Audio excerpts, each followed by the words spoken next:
what is the role of government?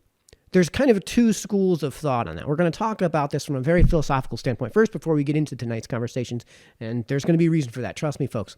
There's two schools of thought on what the proper role of government is, generally speaking, and that's the limited view and the unlimited view. We'll start off with what is the unlimited view of government, of the role of government. That is daddy government. That is the Gibbs me to Gibbs form of view of government. Anything which should be done by government. As in, there's nothing that, on principle alone, government shouldn't do. These are the things where you would have an ad hoc hypothesis as to why a government shouldn't be doing a certain thing. Excuse me.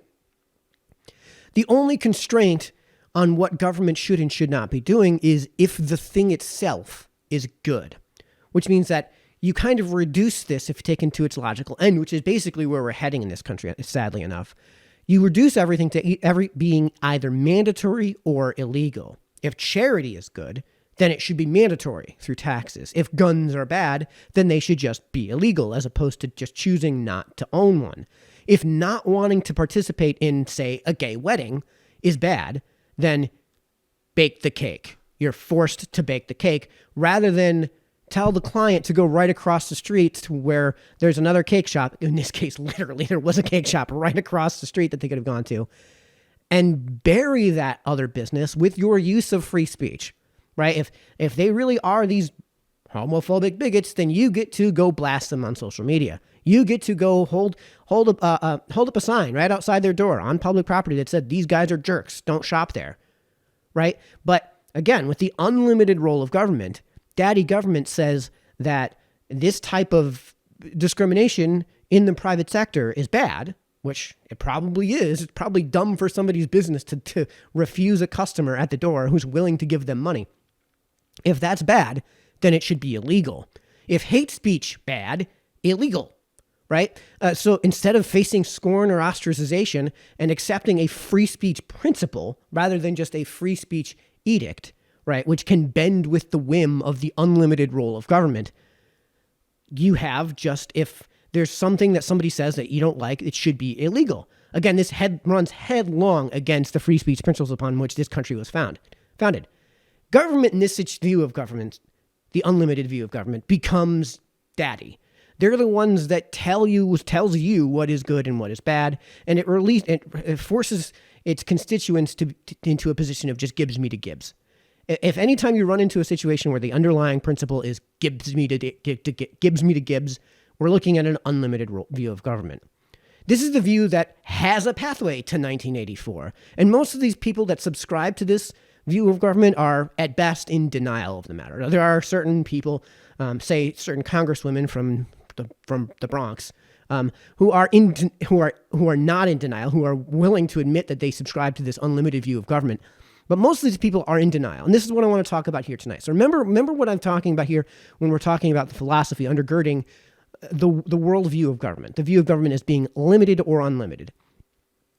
Whenever you run into somebody who suggests, oh no, I'm not in favor of all of this. I think there is a limit. Well, then what is your limiting principle? These are the questions you should ask these people. And when I say limiting principle, not just where do you draw the line, but why there and not somewhere else? And again, what is the principle?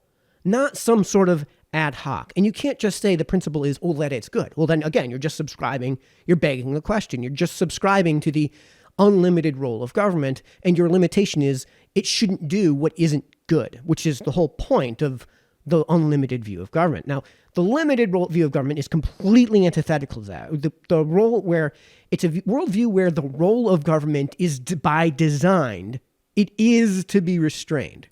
In this case, if we're going to take a libertarian view of, say, the limited view of government, it's the sole purpose of government from a libertarian perspective is to ensure a protection of individual liberty where the individual cannot reasonably do that themselves. So at a federal level, we're talking about something like a standing army, possibly police, and of course, courts to adjudicate criminal charges and contract disputes. So we can relate this to kind of a desert island situation where, let's say you have 3 people on a desert island, right? And 2 of them don't agree on something. And they decide to contact a third person and say, we need you to come in and adjudicate our dispute, be it what would we would see here in the United States as a criminal dispute or a civil dispute, the third person coming in is government, and they're there to adjudicate that dispute because they cannot do it themselves.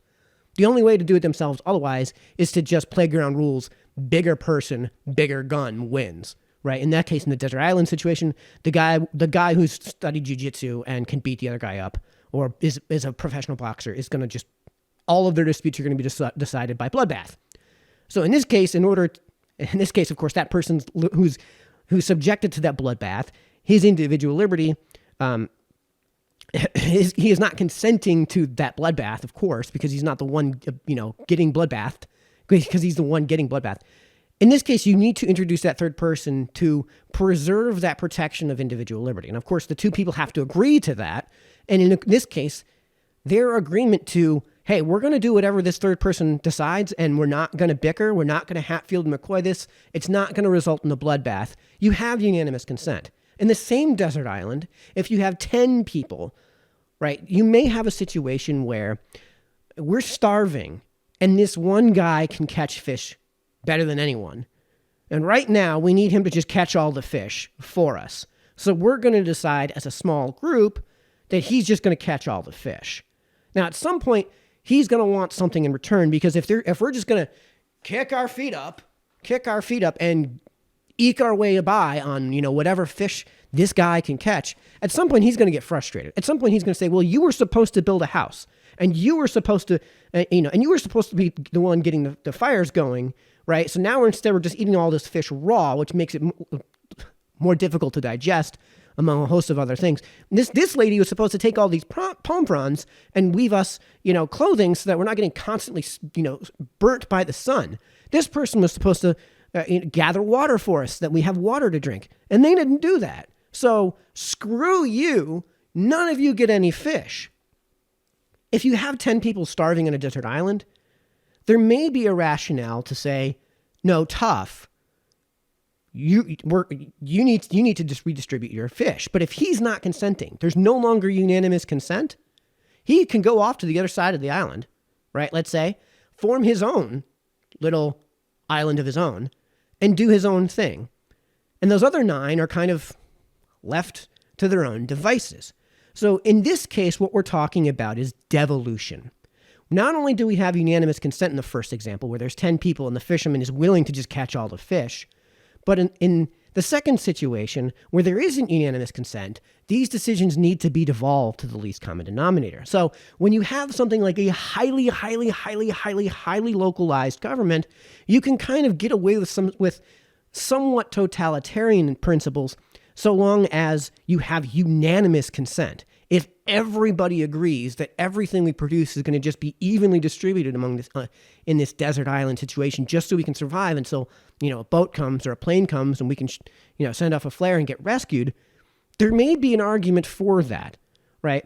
So the two worldviews here that I want you guys to remember throughout the course of tonight's show and throughout the course of the coming year or so are the limited view of government and the unlimited view of government, or to put them in the chronology that we described them, the unlimited view of government versus the limited view of government. And the latter, of course, is what we have here in the U.S., or at least how we were intended to be when we were founded.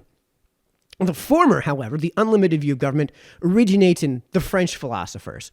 So I'm not going to get into too much of that. The Rousseau, Richelieu, all of those folks. And it forms the basis for the Marxian view of government. It couples very nicely with consequentialism, something we might be able to get into in another night. But a subset of that consequentialism is, of course, that means don't matter. It's not that the means justify the ends. It's that the means just don't matter. All that we care about is the ends. All that we care about is the thing that we're trying to achieve. We're treating the thing that we're trying to achieve as an axiomatic good. That this is good, and we kind of don't consider that other thing. So this is, and remember, I want you guys to all remember this, because we're going to start seeing this, again, as we go out throughout the show. It's also how you get to the justification of socialism and communism, because in this case, it's good that everybody has the fish. How do you do that? If that guy says, nah, screw you, I'm leaving, and then you basically get a situation where you have the lottery, right? The short story, the lottery, where they wind up just stoning this guy because he didn't give them Gibbs to Gibbs. Then this is how you would get to socialism and communism through that consequentialist lens.